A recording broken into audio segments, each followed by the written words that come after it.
Gemar Chatima Tova. Walking the streets of Jerusalem is like a master class in Jewish history, traveling through a living timeline of Jewish history, and it's one of my favorite things to do when I'm in Israel. In the words of the prophet Jeremiah, Shotatu b'chotzot Yerushalayim ur'una udu v'akshu b'chovoteha. Roam the streets of Jerusalem, search its squares, look about, take note. Each sign, each building you encounter is more than just a simple identifier. It's a tribute to Jewish heroes, to scholars, to leaders. Every place you turn, every street, every alley that you walk down connects the present to the rich tapestry of the Jewish past. I was reminded of this fact on a beautiful summer day in Jerusalem this past June. I was in Israel with the synagogue. We were partnering with Temple Emmanuel and Central Synagogue on a parent-teen trip to Israel. I was meeting a friend for lunch, and I realized that the restaurant was on a street named Shlomtsion Hamalka, Queen Shlomtsion Street.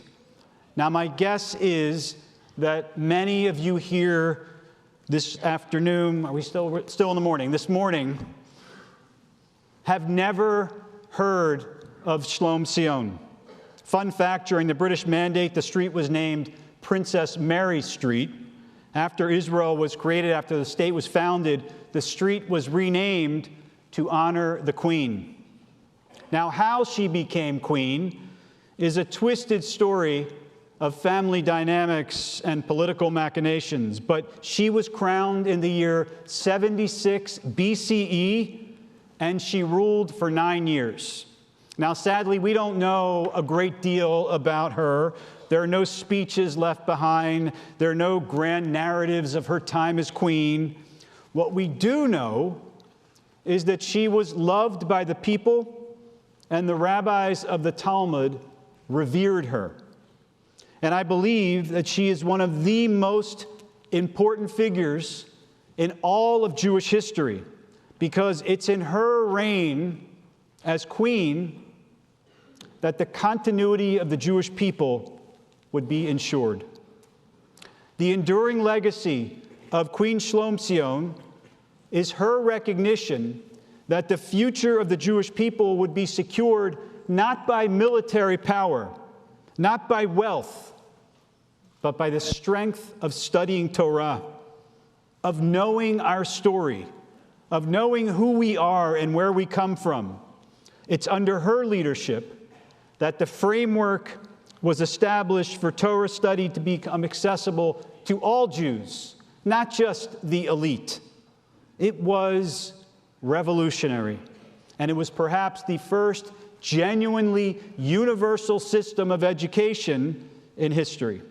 The Talmud describes its evolution in the late Second Temple period in the Tractate of Baba Batra. If it were not for Joshua ben Gamla, the Torah would have been forgotten by Israel. What did he do? It's actually a long section, but I'll quote you one thing. He introduced a regulation that teachers of young children be appointed in each district and town, and the children begin their schooling at the age of 6 or 7. It was Shlomtsion, with her foresight, that guaranteed every Jewish child would receive a Jewish education. And as a result, they would know their story. Now, if you know a little bit about Jewish history, then you know that that sense of peace, shalom, which she is named for, that sense of wholeness, peace, there was no war, civil wars were put aside, that which defined her reign would not last. More than a century after her death, the Jewish people would experience one of the most cataclysmic events in our entire history, the destruction of the Second Temple and the loss of Jerusalem. From a Jewish perspective, it is difficult to overstate the impact of this tragedy. The era of the Jewish people as a sovereign nation in their own land came to an end, and it would not be revived until 1948. How could Judaism possibly survive without its central place of worship, with its capital city? It was Rabbi Yochanan ben Zakkai, drawing on Shlomtsion's legacy, that which he established, who understood that survival depended not on rebuilding a physical structure, not on rebuilding the temple, but on maintaining the structure of Jewish learning. He knew that as long as there were teachers, as long as there were students, Judaism would endure. And were it not for Shlomtsion and her establishment of universal education, the shift that took place from a temple-based, cultic, sacrificial-based Judaism to a learning-centered Judaism, and the idea that Judaism would be sustained through education, well, that might not have been possible.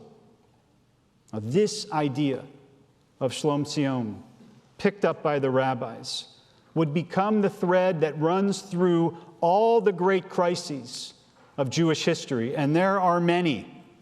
And if you show me a crisis in the story of our people, I can point to a moment when Jewish education and a profound dedication to the study of Torah, the observance of our traditions, were the keys that unlocked our ability to survive and overcome that particular crisis. Take the expulsion of Jews from Spain in 1492. It was a moment when it seemed that Jewish life might collapse under this disaster of a community that had been in Spain and the Iberian Peninsula for hundreds and hundreds of years. Gone in 1492. Yet in the aftermath, Kabbalah emerged in the city in the north of Israel of Sfat, led by great mystics like Rabbi Isaac Luria.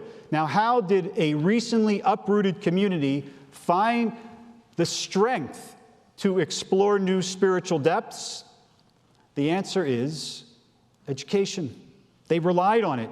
The Jews of Sfat inherited Shlomtsion's educational tradition, evolving Jewish study to meet the spiritual needs of a broken people. Kabbalah became not just a mystical, sort of far-off philosophy of Jewish life, but it became a means for Jews to find meaning in the suffering, connect their learning with life, and repair a shattered world. Fast forward 500 years later, less than 500 years later, and the Holocaust brings an unfathomable crisis to the Jewish people. 1/3 of our people murdered, great centers of Torah study like Vilna, Brisk, Volozhin, destroyed. Many feared that Jewish life, especially traditional Jewish learning, would never recover, yet an extraordinary revival occurred, particularly within the world of ultra-Orthodoxy. Rabbi Aharon Kotler, a Holocaust survivor who fled to the United States, he established Beit Midrash Gavoha in a small town in New Jersey at the time called Lakewood. If you've driven through Lakewood recently, it's not a small town anymore. But Rabbi Kotler started small. He had a handful of students who joined him, and he envisioned that rebuilding after the Shoah meant reestablishing the primacy of learning, returning to the core values that have sustained Jewish life for century after century. He transformed Lakewood into one of the largest centers of Jewish learning in the world, where thousands and thousands dedicate their lives to learning. Now, this story is extraordinary, and yet it's so familiar. When all else is taken away, it is the Torah, our eternal source of wisdom, the tree of life that provides a foundation to rebuild. You want to know what the secret is to Jewish survival? Listen to the words of Rabbi Jonathan Sacks. To defend a country, you need an army. But to defend a civilization, you need schools. In the short run, battles are won by weapons.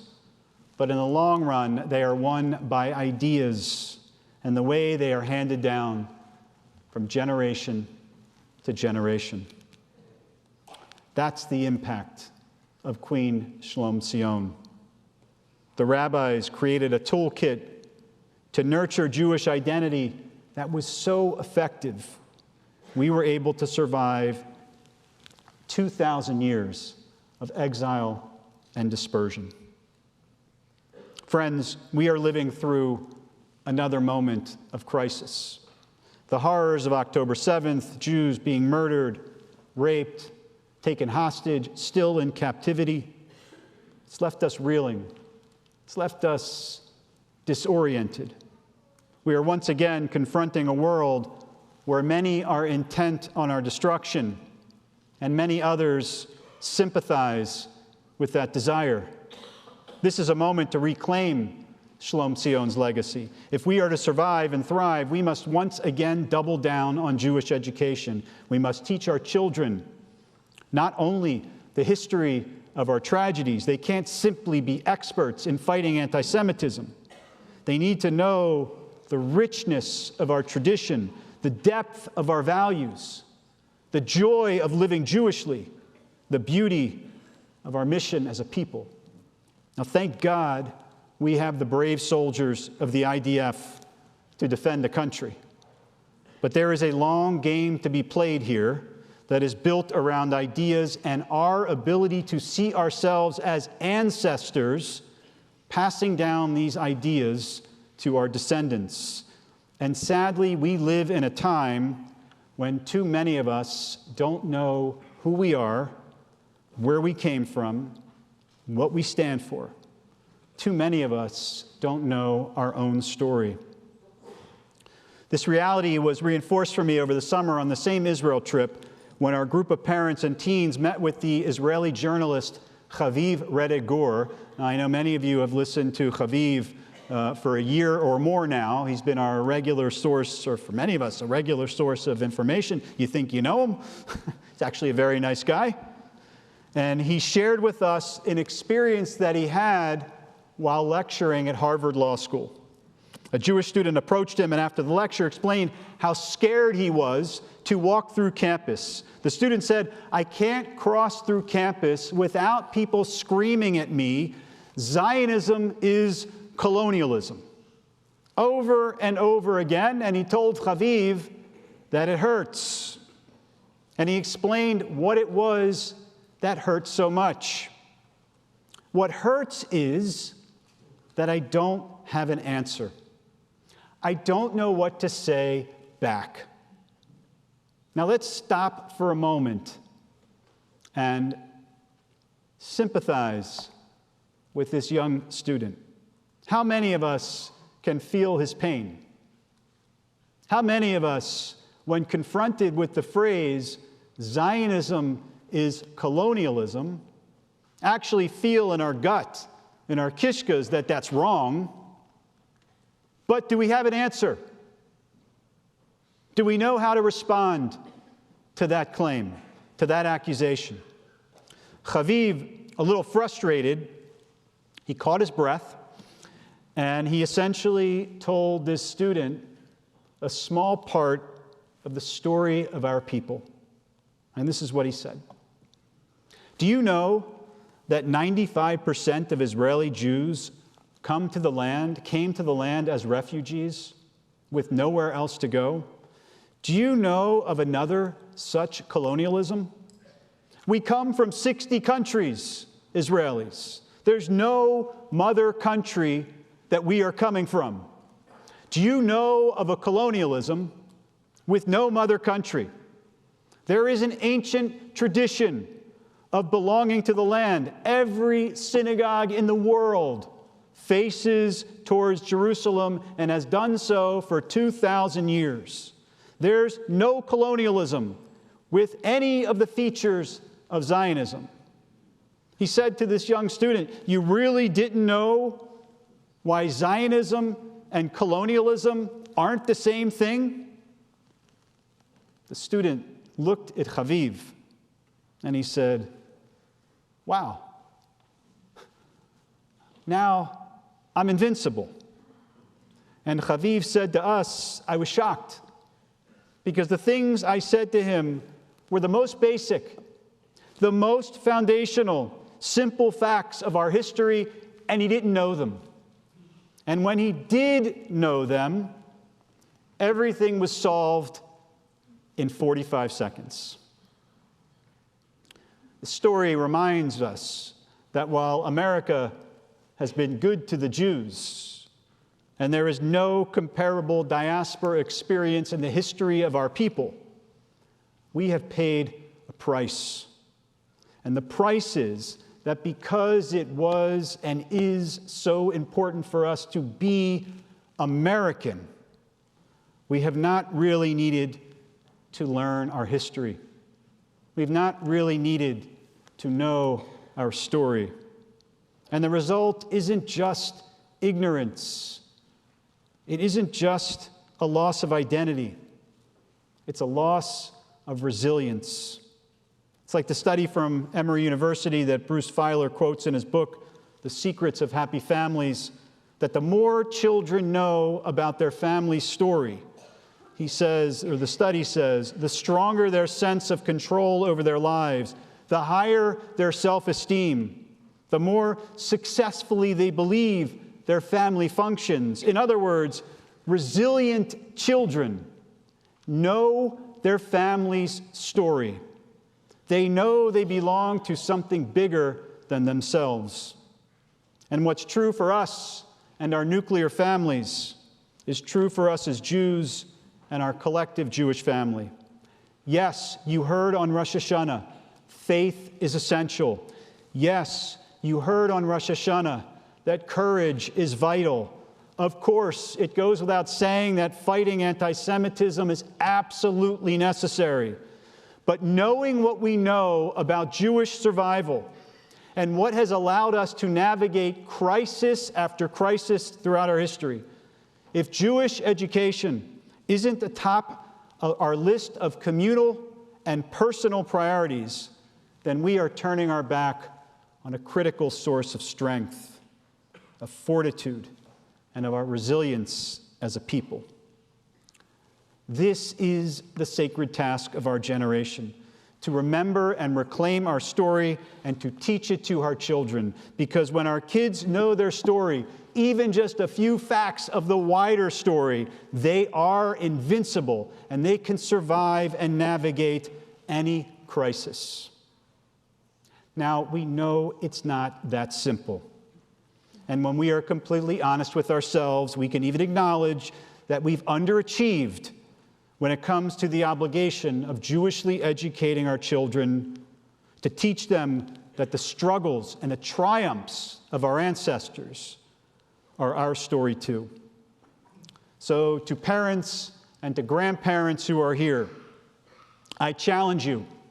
Your children are your living legacy. If you want them to grow up with Jewish pride, if you want them to feel the richness of our tradition in their kishkas, in their bones, then you must show them what it means to be engaged in Jewish learning. And that means more than just sending them to Jewish preschool, Jewish day school, Hebrew school, Jewish summer camp. It means making Jewish learning part of your lives. Imagine what it would mean for a child to see you sitting with a Jewish text in hand, asking questions, wrestling with ideas, living the Jewish values that you hope to instill in them. They need to see that learning is not just something they do in their youth. It's something we do throughout our lifetime. And this is not just a call for parents. It is for every one of us, and I challenge anyone who is here, whether you have children or not, whether you are young or old, whether you are deeply connected to Judaism or you are just beginning to explore your Jewish roots, Jewish education is a public good. It benefits all of us. Supporting Jewish schools, Jewish camping, adult learning programs, travel to Israel, communal study groups, and since the chairman of the Jewish Theological Seminary is sitting right next to me on the bima, supporting JTS, the place that trains your cantors, your rabbis, your Jewish educators. It is an investment in the future of the Jewish people, the entire Jewish people. And we should all be supporting these efforts, because when Jewish education thrives, we all thrive. Every dollar, every volunteer hour given to support Jewish learning lifts us all. All boats rise when we commit to building a world where Jewish education is accessible, it's deep and meaningful. And there are so many ways to begin. I want to give you a few places to start. 1, join a class. Join a class in our community, in person, online. We have a new session of Melton beginning in the fall. There are countless resources in this community, Park Avenue Synagogue, and the wider community for learners at every level. 2, dedicate time on Shabbat. Study a portion of the weekly Torah reading with your family or friends. Explore its wisdom and relevance to modern life. 3, if you love podcasts, try a Jewish learning podcast. There are so many rich conversations out there that can spark your curiosity, deepen your connection. Host a book party. Host a book club. Focus on Jewish history, Jewish learning, philosophy, contemporary Jewish thought. Bring others into the process with you. And finally, if you have children, learn alongside of them. Grandchildren too. Discuss the lessons that they're learning in congregational or day school. Explore together the stories, the history that shape our people. In a little bit, we will recite the Yizkor prayer. We'll reach back into our past. We'll remember loved ones who are no longer with us. And we'll pray that their merits will guide us and carry us into the new year as these gates start to close. But perhaps we have that formula reversed. Maybe it's we who carry them. A friend of mine, Rabbi Yossi Levine on the West Side, recently told me a story about Rabbi Joseph Soloveitchik as the Rav was ordaining a group of students as rabbis. Now, in our tradition, when a rabbi confers rabbinic authority on a student, the act is called smicha, from the word lismoch, which literally means to lean. At the ordination, Rabbi Soloveitchik explained, while it might seem that the students receiving ordination, those students are leaning on the teacher, the real question he asked was, who is leaning on whom? He illustrated this by asking, if you ever seen an older man with his hands upon a younger person, who is leaning on whom? Generally, it's the older person leaning on the younger one. And as he gave his students smicha, as he invested them with rabbinic authority, he looked at these soon-to-be rabbis and he said to them, you're not leaning on me. I am the one who is leaning on you. Whatever I've learned, whatever I've taught in my lifetime, whatever new approach or insight I may have formulated, it will die with me unless it lives through you. Friends, we all feel the weight of this historical moment. We've all experienced the crisis of the past year in different ways. We all feel the tug on our sleeve right now to do something.